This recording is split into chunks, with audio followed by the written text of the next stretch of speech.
শিক্ষক এই কথাটি অনেক সম্মানের। ওখানে যারা বসে থাকেন তারা আমাদের পিতামাতার পরের অভিভাবক।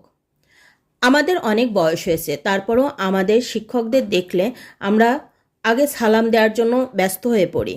তারা অসম্মানিত হয় এমন কোনো কাজ এখনও করি না।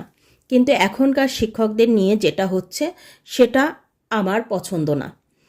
হ্যাঁ, ওটা আপনি সমর্থন করতে পারেন, আমি পারি না, কারণ মতভেদ থাকবেই।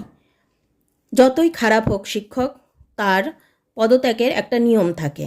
আপনারা সেই নিয়ম অনুযায়ী কাজ করতে পারতেন। যেটা হচ্ছে সেটা মোটেই ভালো হচ্ছে না।